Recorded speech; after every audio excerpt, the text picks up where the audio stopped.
Welcome to season 3, episode 1 of the Impulsive Duo podcast. Yes, we are finally back. We haven't done a podcast in a while. What gave you inspiration to want to do a podcast? Right now? Yeah. I don't know. So the podcast is something like, it is fun to do. We love to talk about the lifestyle, but we share on so many different platforms. And I guess the podcast isn't really super we don't make a ton of money from it or anything. So It's not something we pour a lot of our effort into. But we were at and I was like, who really listens to it? I mean, I see we have listeners, but we were at a New Year's Eve party and we had a bunch of people come up to us and was like, oh my God, I love your podcast. We listen to it. You guys have helped us so much. And this happened multiple times. And I was like, oh my God, we have listeners. And I was like, okay, just for them, we have to keep doing the podcast. We have to keep doing the podcast because I do have people that reach out and they're like, when are you doing another one? So, yes. So to all of you that listen to our podcast and appreciate it, thank you. Yeah. It really does mean a lot when I hear things like that, or even when I had several even women come up to me on New Year's Eve at that event and be like, oh my God, I love your stuff. You've inspired me. Thank you so much for what you do. It really almost makes me teary. I'm like, hey, I remember why I do what I do. Right. Thank you for checking out the Impulsive Duo podcast. Remember, our content is 18 and over. Make sure to hit that subscribe button. Why we do what we do. Yeah, no, it literally was... We just wanted to help people. You had that same premise, I think, a lot of what I had. It's just, there's something rewarding about it to help somebody, you know what I mean? Well, yeah, and just inspire other people. Because it's not like we're helping, we don't do anything special. We're not anything special. But I think just hearing somebody talk about it and be real about it, and we try to portray it in such a real relationship type of way, that I think is what people want to hear and want to see. Mm-hmm. And so, yeah, we don't claim to be experts, everything, but we are just so open about it. And so I think that's just what people like to see. No, also, side note, I am getting over COVID. I'm on day 11. So if I sound a little nasally or I'm sniffly, that's why. I'm finally feeling better. I feel more human today. So episode 1 this year, the reality of the swinging lifestyle. We've been in the lifestyle 2.5 years now. We did a podcast on this when we were in the lifestyle for less 6 months. We did it, and we wanted to redo it because after 2.5 years it changes. Well, yeah, no, and what we've learned and what we've seen in all aspects of the lifestyle, and just how we've changed. Yeah.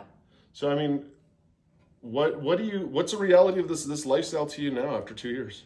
So it's definitely not as easy, I think, is the number one thing that we thought it was going to be. Yeah. I think it's very difficult to find people you vibe with. And at first you get a little bit of this high, your standards aren't almost as high. That's I think it's true. You get into this lifestyle and you almost just kind of want to do it. You know what I mean? Yeah, you do it to do it. Yeah, you're other people are into it too. Yeah. And then you have a few experiences that you're maybe not 100% that was fun, I guess. Yeah. You're but then you have those experiences that are so hot that you're okay. And you figure out what you do when you don't like. Mm-hmm. And so you only do the things you do like. Mm-hmm. I think you just become more... I think you become more selective. Yes. And I think that you're not going off that rush. For the first 6 months, at least in this lifestyle, I think we were more on even a year. I mean, almost a year even. Yeah, we were on that kind of emotional high in a way of oh, this is so hot. You were running the apps. Who are you talking to? When are we going to meet people? Yeah. Versus 2.5 years later, it's kind of well, maybe I should check my apps. I feel kind of and I think also in our situation too, it's definitely different. We've kind of dove in head first as far as business too, and so we've seen the other side of it. It's kind of consumed our life in a business way. So we've seen the ugly reality of it as well. So I think that kind of has hindered a little bit. It almost is puts a little bit of a damper on. It takes almost away the fun. When we first got into this lifestyle, I think we were very naive and we literally thought everyone was just like us. We literally, I think, thought everyone was just easy going, outgoing, non-judgmental fucking people. And no, not the case. And then once we realize that it's not that way, we're like, oh. Yeah. Well, and I think, and then finding people you vibe with more than just like in a spicy way, like friendship wise, like you start to realize like, I don't have anything, like you might even meet people you're attracted to, but you're like, I don't have anything in common with those people. And you quickly relearn how it's not fulfilling. Like relationships like that became really unfulfilling to me. Like just to have friends or to do it was like very surface level. Like to me, I really wanted like deeper connections, and not relationship wise or anything like that, but like I value like my friendships and people way more than I was like just into the hot like random hookups. Yeah. And that was like, that became apparent to me. Of course the attention is nice. Let's face it, that's why we're all in this lifestyle. We all like attention. But it's not fulfilling in like a my contacts. Oh, sorry. No, I think it's one of those that it's work. Like we've gotten to the point, I don't think, where we like to be really fake, and we've ran into that where we've ran into some like really attractive couples, and like, don't get me wrong, I look at them and I'm like, I would fuck you. Mm-hmm. Then you start talking to them, and you're like, oh God, like this is like effort for me to carry on and keep the conversation going, and now I have to draw conversation out of you, and it's work. Or hooking up with people that we thought were really attractive, but were not very good people as far as like friendship wise. And people that I felt valued me as a person. I think I definitely made that, those mistakes. Sorry, a cat. I definitely made those mistakes. Having, like, I'm like, oh, they're attractive, they want to play with us, and then I just felt almost like used and dirty. I've definitely had that feeling, and I really, really don't like that. And it's a hard feeling to overcome, and like even to keep conversation going, because now all of a sudden you feel you're dirty, you feel used, you didn't have the greatest experience with this couple. Now what do? I'm gonna obviously probably see them around since they're local or whatever. Now how do I communicate? It puts you in that awkward ass position. Sorry, I just choked on water. You keep talking. I'm just sitting here watching you live. Just breathe. I can cut that out. How good of an experience was that? Oh God. Well, the experience. I mean, that particular experience we were talking about. But I think it's just become it becomes so superficial. I think is one of the things that I learned that I don't like about the lifestyle is the superficial side of it, which is fine. And then also like the effort that I feel like sometimes when you put in more effort, like people, like your feelings do get involved regardless of what you say. Your feelings can get hurt. Not emotional feelings. I think it's not that relationship feelings. Yeah, it's that like friendship feelings, because I think people know what it's like to have a friendship, and you get fucked over in a friendship and it still hurts. If you're putting all of your effort even into a friendship, and you're the one inviting them out, inviting them to do things, making sure they still want to hang out with you, and you're getting that feeling like, why haven't they texted me? Why haven't they called me? Why haven't they invited me? And I've caught myself doing that, and I'm like, why am I putting effort into something that is superficial like that? So finding people, I think, that reciprocate the same energy as you, is the biggest joy in this lifestyle. I think one of the things that we can say, especially after like as long as we've been in it now, a joy for us and a couple that were like, or even a unicorn or whoever that were like, dude, we like you and we will be your friend for life, is the ones that put in equal energy. Where if we don't talk to them, respect and and it's not that. I don't know about you, but like my social battery, I don't think I know isn't the same as yours. And so it's like, I don't mind going a week without really talking to somebody, and then a week later on being able to talk to them, but I don't want to be the one even after a week to always have to engage. Yeah, no, and I've caught myself doing that, trying to like engage those relationships. And then I almost like, when they don't engage back, you like question your value or your worth, and you're like, oh, am I not attractive enough for them? Do they not like me as a person?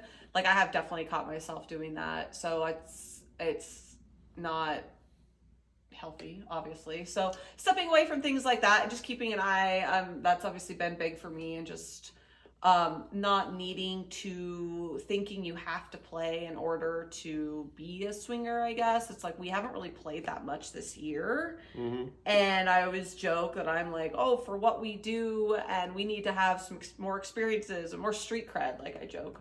But I really have, when you don't find the joy in it.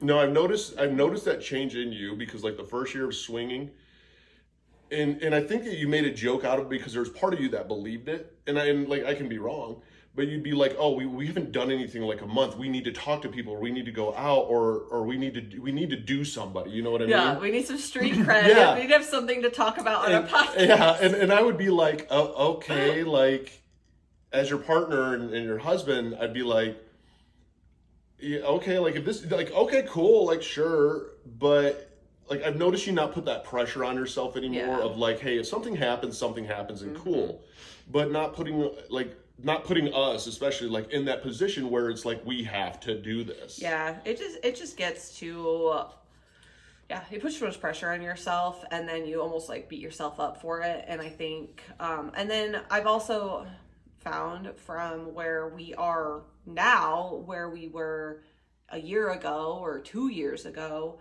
is we have grown our social media platforms. We have grown, the app. We have grown, everything we do get more recognized. And you think that comes with like perks, but it's actually the exact opposite in the lifestyle. And it has actually like killed our game. I mean, really, because people assume, first of all, that we have a lot of people to hook up with. I think some people get a little bit like, they're super experienced, so anyone that's new is a little bit standoffish.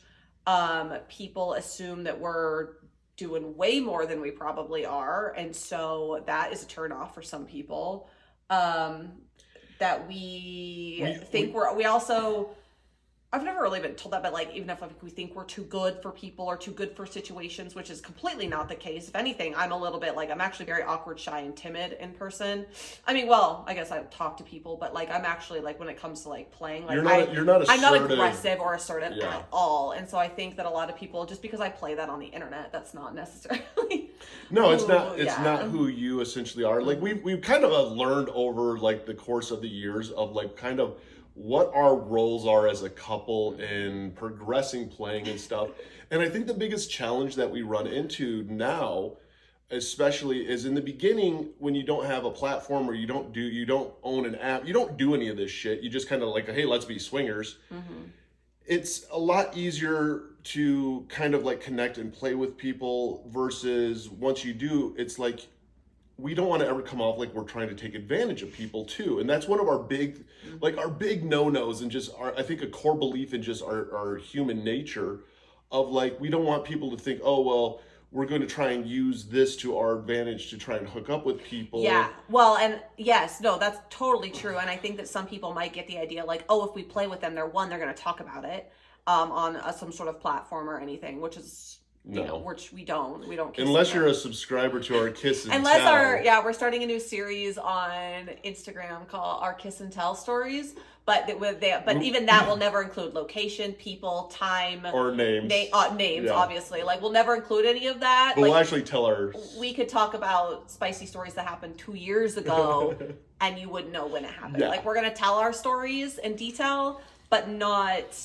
Yeah, but we still wouldn't. But that's just more for like fun, spicy for subscribers. So if you're a subscriber on Instagram, that is coming to you starting today. Yeah. So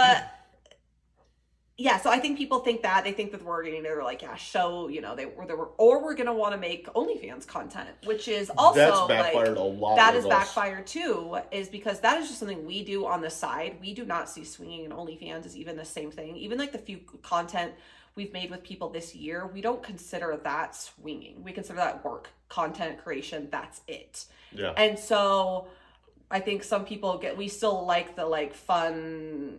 We are trying to like, I think last year the lifestyle became more a work for us in 2023. Yeah. It was a job, and it was not as much spicy fun with just like friends and making local connections and, like content, things like that. But this year, our 2024 goals have completely shifted. Our like mentality has shifted because we realize it's not something we enjoy. Yeah, no. And it is one of those things that it can get too much work into your head. Like, I think when we first got into this lifestyle, it was all about fun. We had normal jobs. We did stuff. And so it was fun. And then when it went more into, hey, we're going to do this for a living with an app and social media and all this other stuff, it turned into work. And I think we were even a little guilty. Like, we almost put more energy into trying to find content creators than we did just like having fun. Well, and making friends, like making, again, those genuine connections. Like, we've met a couple here locally that have become some of our absolute best friends. And we've literally like played once, and it's more just like we like to have people, like-minded friends. So for us, we realize that that's something that we really value. Yeah. We value the friendship, I think, a lot more than just anything. Like, the best I think I ever really understood where we were, like, in this lifestyle. Like, I always struggled, where were we at in the swinger lifestyle, was until that one post in our Facebook group. And the person said the social swinger versus the sex swinger, in a sense. Social swingers versus sexual swingers, And it was like, oh, yeah, there are two sides. And we always knew there was two sides, but really just kind of like defining those two sides. How there are people who are in this more strictly for friends and fun and the parties and the connections with like-minded people than the actual physical having to hook up all the time. Yes, I mean, don't get me wrong, we'll enjoy that side sometimes too, but it was just really eye-opening for us as like who we wanted to be as a couple on a personal and professional level in the lifestyle. So that's been a change, I think. What else? That was a big change. I mean, any of our like boundaries, like things like that, changing over the past couple of years? I don't think our boundaries have necessarily changed. I think we're better at checking in with each other. I think we're better at understanding each other. Yeah, and like reading each other's like emotions and feelings about it. Like I can tell when you're not into something, obviously, like pretty quickly. And I can tell when you're, because you have to take into account like your normal relationship in this lifestyle, of the fact of when you're not in the mood to play or anything like that, and you make the connections, and so it's like, okay, I know that I can be pushy as a person, so I don't push any of this, you know what I mean? But then it kind of backfires sometimes. Yeah, but you've become like, almost not pushy at all. To the point where I'm like, Eric, you need to help me make some more effort because I'm not very good at this. I thought you're not. I know, you need. I need the assistance. You need assistance on this. Yeah. Are you a female 18 and over and interested in the lifestyle? Make sure to check out Unicorn Landing at unicornlanding.com or download the app on Google Play and iOS today. But I think that was one thing, as we've gotten a lot better at reading each other and knowing each other. And it's also, it is one of those things that you almost can become a little too lax. Like, I think that's one of the big things this year that I'm going to actually try to work on a lot more, is being like, hey, like, let's go play with this couple, or what do you think about these people, or what do you think about her? Do you want me? Do you want to get us into a group chat with her and like we can set something up? I think that's so I am good at making the connections. That's kind of one of our boundaries, but again, that has backfired, and so I think Eric taking over a little bit more of the, like, I need to put even some of these like girls that I talk to into group chats, because you are better about like kind of keeping that engaged and like making things happen, where I just get a little bit like, I don't want them to think I'm just using, like, I just want that. Like, I get into my head where I think I like a girl, and we've had those conversations and I know she wants to play, but all of a sudden it's like, I'm not making an effort because I feel like they're just like, they're going to be like, oh, is that why you keep messaging me? That's all you want? I don't know. Like, I would rather be somebody's friend, and I really struggle with that boundary. You friend zone people very easily. I friend zone people so... Not intentionally. So quickly. And because I struggle with people not liking me. So I'm like, oh, if they like me as a friend, I know they like me.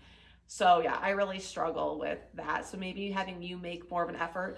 I'm also a lot more laid back. I know that's just probably counterintuitive to everything we just said, but I am a lot more laid back when it comes to boundaries and playing and down for whatever. Like, once we're in that situation. Once we're in the situation, you are like, whatever, dude. I'm down for whatever. I am just like having a good time. I don't stress about it. I'm just like, bodies are bodies, like the whole, I don't even know what I mean by boundaries. I mean, the only really boundary I guess we have in there is like the kissing thing. And even that, I'm just like, I just get to the point where like, Eric gets into his head about loss, I think. We've discussed I do. that. Yeah, I do. and I don't. No. And so I think that there's traumas that your partner will struggle with versus that you do. And so I'm just kind of like, yeah, I'm a lot more laid back when it comes to like, so maybe that's something you work on this year. Well, no, and I probably need to. And then I'm like, man, like, yeah, because like I look at like some of the stuff that I've done with you in the bedroom, and I'm like, if I did that with somebody else, like, my brain goes into one of two things. One, you'd either think it was really hot, or you'd be like, what the fuck?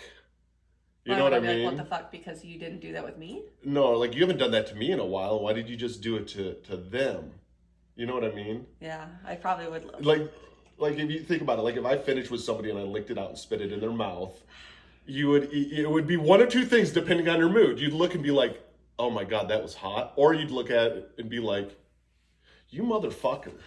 Dude. I think 99.9% I would be like, that was fucking hot. Yeah. Because you know when I'm in that mood and I'm in the bedroom, I am so much more like yeah. There is not very, like, I mean, unless I'm obviously disrespected completely or whatever, but like, I enjoy watching. I enjoy those things. That's the thing is, I think also you like enjoy watching, you like enjoy seeing it all and experiencing it all. I like experiencing it all. I struggle more because I think I'm so dominantly visual too. I can enjoy it visually, or it can fuck me up visually. Yeah. It's one or the other. Like I'm almost like I need to get a gray area there so I can play in the gray area because it goes so black or white for me. Eric is like a very black and white person. You can't have gray area with Eric. He needs like in or out. Yeah. So. But I do agree with even like, you know, that is one of the struggles we've had with playing is like you realizing if a girl especially wants to play. And I think it's also just difficult for girls in general, especially like we've talked to girls who like the last two people that we've talked to and we've been talking to have come out of relationships with guys. And so, you know, yeah, they're into girls, but it's like when make that 3. Oh, there's a third one now? Yeah. Oh, sweet. Okay, but anyhow, when it comes they eventually dump the men. When it comes to that though, it's really funny because like I've been able to talk to those girls or remotely like chat with them. And I can, in a very respectful way, like, cool, like, okay, like, literally, our vibe is set. We understand, like, hey, yeah, next time we go out, if everything's cool and stuff, like, let's play. You know what I mean? Like, and I'm like, but I want to be friends with them, too. Well, I was friends with you after we hooked up. That's true. We could still be friends.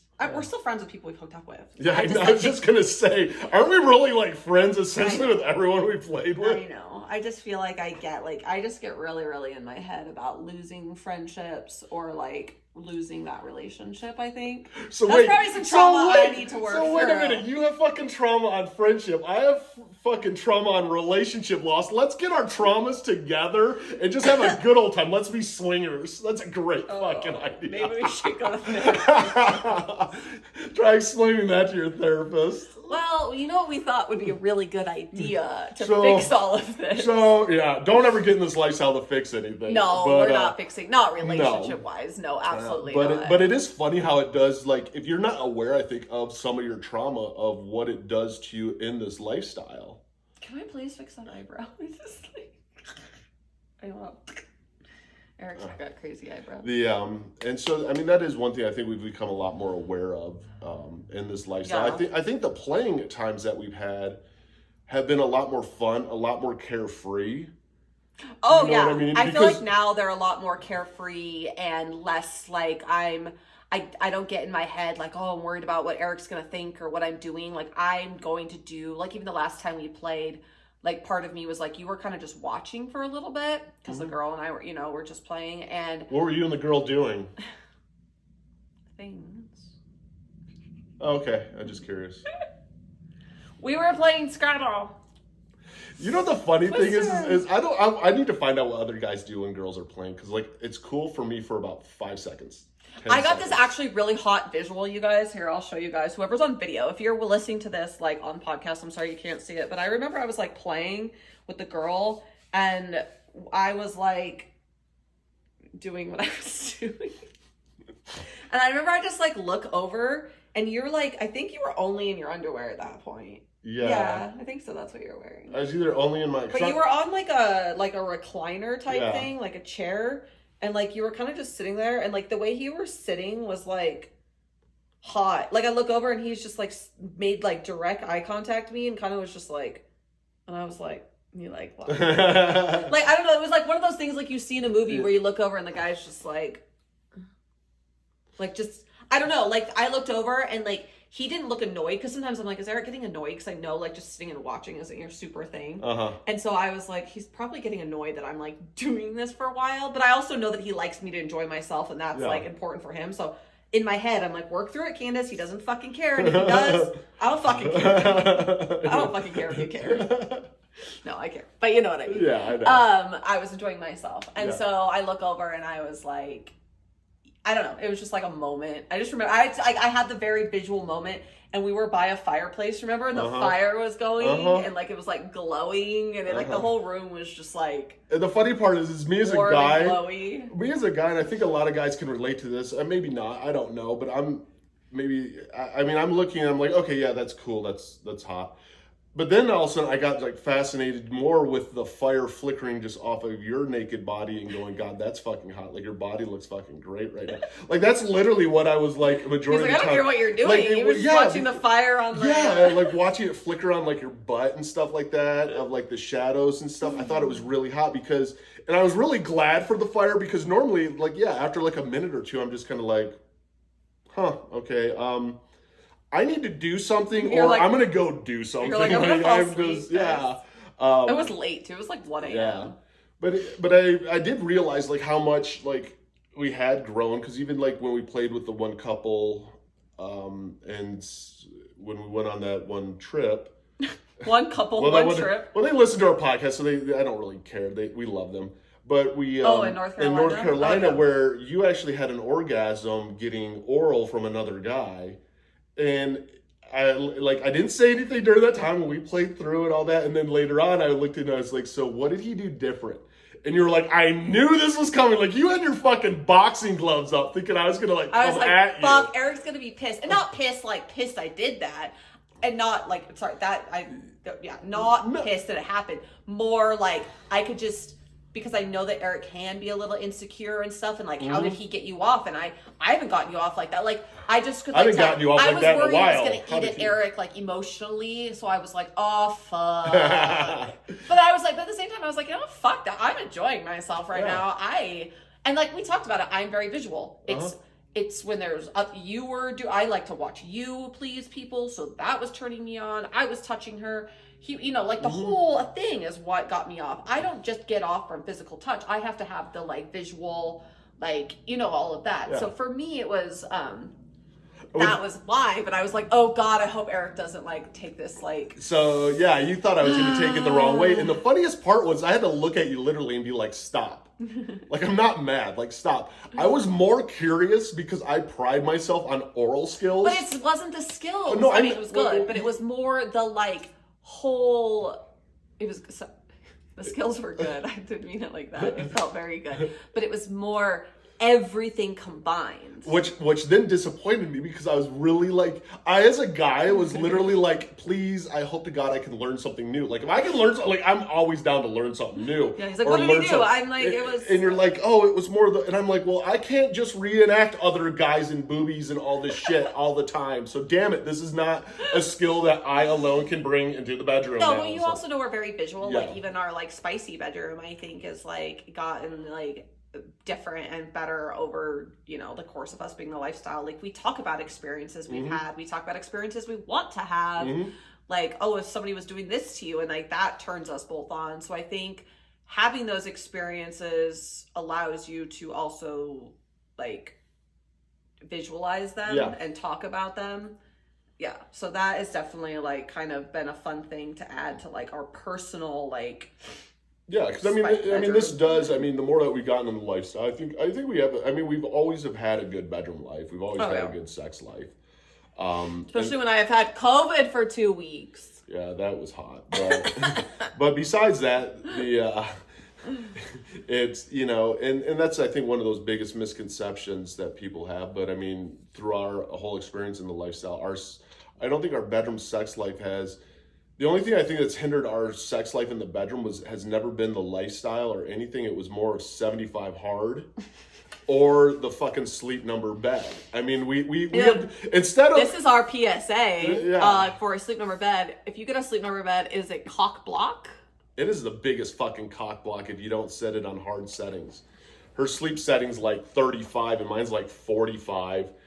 And so, yeah, you have to have like a sex setting on this bed. Otherwise, it doesn't fucking do a good job. Yeah, it feels like you're on a water bed. Feels like you're on a water bed and you like sink down into it. Or, so you have to like, so it's not one of those things where it's like spontaneous. You're like, hold on, let me push the bed at 90 There's real nothing quick. So you're just like hot. waiting for the bed to get hard. Yeah. You're like, wow, this is hot. Or it's even worse because you get on the bed and you're like, oh, why is the bed hard? You know, and you're like, oh, okay, so I guess there's no, yep, this is what we're fucking doing. Yeah, like I'll get out of the shower or like out of the bath and I'll come to the bed and you'll just be like reading and I'll like get into my side of the bed and I'm like, why is it so hard? You need to make your side hard so then I don't know. That's true, and then I'll just have to like roll you onto my side. Yeah, I'd be like, you should come over here. Why is your side of the bed so hard? It's so true. It's our cock block bed for sure. But I mean, other changes that we've noticed in the lifestyle. We thought that obviously we've talked about this before, but we thought that everybody was just going to be like, yay, fun. We're all swingers. We all share. Shouldn't everybody get along and have a good time? No, everyone fucking hates each other. Podcasters are all like, want to just attack each other and go after each other. Other businesses, like people can't handle sharing any sort of like the spotlight or the like, everyone thinks they know better. And I think that that's been, and like we have 100% from the beginning say that we do not know better. We are not experts. We're learning along with the rest of you. We just share from our experience. And so, but we've definitely had a lot of like the hate, like, oh, who do you think you are? Blah, blah, blah. Like we're just vocal is who we are. We're not anybody special. Mm-hmm. No, and that's true. I mean, you just got two very flamboyant, vocal, outgoing people that talk about this shit. Oh, and they wanted to create a platform. Yeah. Like whatever. So I think that that's obviously something we've learned. We've learned that we've watched a lot of the lifestyle consume a lot of people's lives. Like that's the only vacations they take, the only things they do every weekend. They go to their club. They travel to that event, travel to this event. That's what they spend their time and money and energy on. And I think in the beginning, Eric and I thought, like even last year, we were, booking last couple of years. We got wrapped up in it. Booking a ton of events, feeling like we had to be a part of something. And both of us kind of were like, not really our thing. Like if I'm going to spend, even with Unicorn Landing, yes, it's a business. And so I promote, but we don't even have to be there. We send reps to events now. I'm not going to spend the money to fly across the country just for like a meet and greet. And that's a hard thing that's what it is. And we have learned this, if you host an event or you are there sponsoring an event and you are there, you're not going to play. Mm-mm. Welcome to how it fucking is. Mm-hmm. It's not what you think it is. You're literally helping other people almost connect. And yeah, you're welcome. Yeah. We've become matchmakers. And then you're done and everyone's playing and you're like, what's wrong with us? Yeah, you're like, no one likes me. And then we go back to our hotel room and eat food. Yeah. Are you interested in checking out one of our events? Come see us in Whispers in Las Vegas on February 10th, Euros in Knoxville, Tennessee on May 4th, or Boise, Idaho for our big birthday bash on May 11th, or check out www.theimpulsiveduo.com.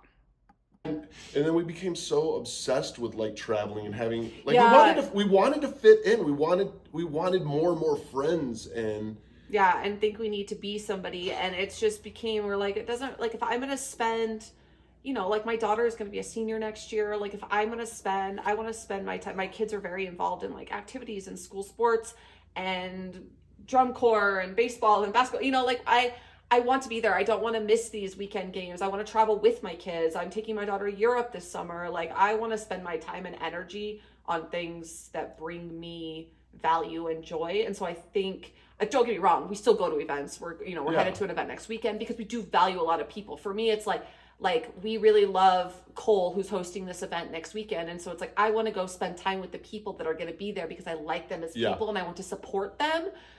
But even just like having to, even like the clubs, and it's not that I don't respect the clubs, I just don't, for us to travel across the country for one night for a 4-hour event is a lot of money and time and effort. And so I think kind of stepping back from just like focusing on Unicorn Landing more as a business than it's not like who we are. Well, yeah. And I think a lot of what we learned too is like, one, like, let's take an example like last year. So last year was the first time that we were pretty much, full-time social media. We started doing all these events, we put all this energy in. We were always stressed out about events. We were, oh my money God. And having to like, money yeah, because we wanted the shit got so expensive. Well, we wanted to rebuild the app, but then we should put the money into trips. Like we just kept dumping all of our money into trips, and it was great. We've met so many great people, but as from a financial aspect, even Unicorn, the best event that Unicorn ever had for signups, and that was like turned a profit, I guess you could say, where it was like it was worth it for us to be there, was the one event we were not at. But it was also, I think it was so good because we weren't there, because yeah, we had other girls promoting it and hyping up the app and they did such a great job that like it wasn't just about us. And so that, is like, we want to go to events to support the people, and we want to go to a handful of events during the year to support the people that we want to support and, see friends, things like that. But we don't need to do it where it's like that's all we do with our time and energy. No, and I think you do lose track of that. Like, you can get obsessed with this lifestyle. You can get obsessed. And there's nothing wrong. Also, back note: there's nothing wrong with people traveling to events if that's what you love to do. Traveling to resorts. We're strictly talking about Eric and I. Like, what we've learned about ourselves. Yes. And like, we know people love cruises, and we support. Like, we work with Bliss Cruise, Topless Travel. Like, we love them. Eric and I just realistically don't think that we could spend a week on a cruise ship, like a party, because we're not big like partiers. Eric doesn't drink. I don't really drink anymore. We don't think that we could just party for like a week straight and have to be on and like surrounded by, like, I could maybe do like 3 days, but like we just kind of have learned our limits with it. Yeah, no, and that's where, I mean, realistically, what I've learned through this lifestyle, if you go to that end of it, that side of it, let's get deep. You and I are very loyal people. You know what I mean? And we genuinely care about people, and you get burned enough times, you're finally like, fuck you. Well, we ran into that this summer with the fucking club. So now we've got burnout with that. So it's like, we're hesitant of like being as supportive for people like clubs or businesses as we were, because of how that happened. Yeah, I feel like we put a lot of time and energy into people and clubs and stuff for it to not backfire. I mean, we only had one club that's really like we will not work with anymore. But other than that, we haven't had any like issues. But just kind of seeing the the superficial side of it, that we are like, We like the fun side, not like, this business side. We just didn't really like that, like, you have to do this to be somebody and trying to, like, be somebody we're not. Yeah, and then even out of all of our lifestyle trips, the most fun I had was going to North Carolina. It wasn't necessarily just because we had that event, but we like to do fun stuff. Like, if we're going to travel, like, just to show up and go to an event and stuff and then fly back home, because we've done that, like, a lot before. Oh my God! Where it's just exhausting. You went to this event and you're flying back home. Where that we went. If you sit and go through every event that we have done, sorry, let me talk about. Oh, go on. If you sit and go through every event that we have done, what is the thing you remember about those trips? When we did our, like even last April when we did, the trip in Oregon, and it was kind of a quick turnaround trip. But what did we do?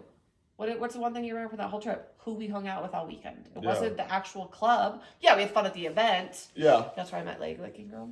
Oh, that's right. But we also had some friends in town that weekend, and we went out with them and hung out with them and went to dinner. Peanut butter and pickle. Yeah, and we went to the Ravens, and we talked about the things we do on these trips more than just like the spicy or the club or the like. And so for me, we're just like, that's way more fun for us. Yeah, so it's really, it went from like this was something spicy and fun we did to all of a sudden becoming almost a little obsessive, just because it did work around business and all that, to all of a sudden finding this happy medium of, okay, you do have your business, you do run this app, promoting this app, growing this business. But it also doesn't always have to be us. It doesn't have to be us. We've hired a marketing person. I hire reps. Like and we can go and keep this lifestyle fun again. Yeah. So that's our 2024 like goal, is to fun in the lifestyle, grow our business from a business standpoint, not just us doing it, and just continue to like spread education in like a real way and just have fun.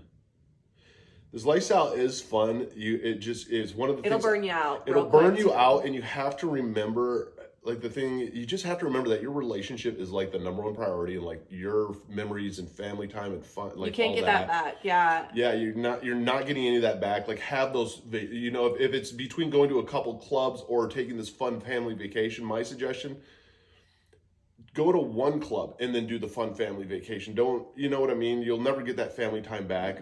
And keep this lifestyle just fun. Yeah.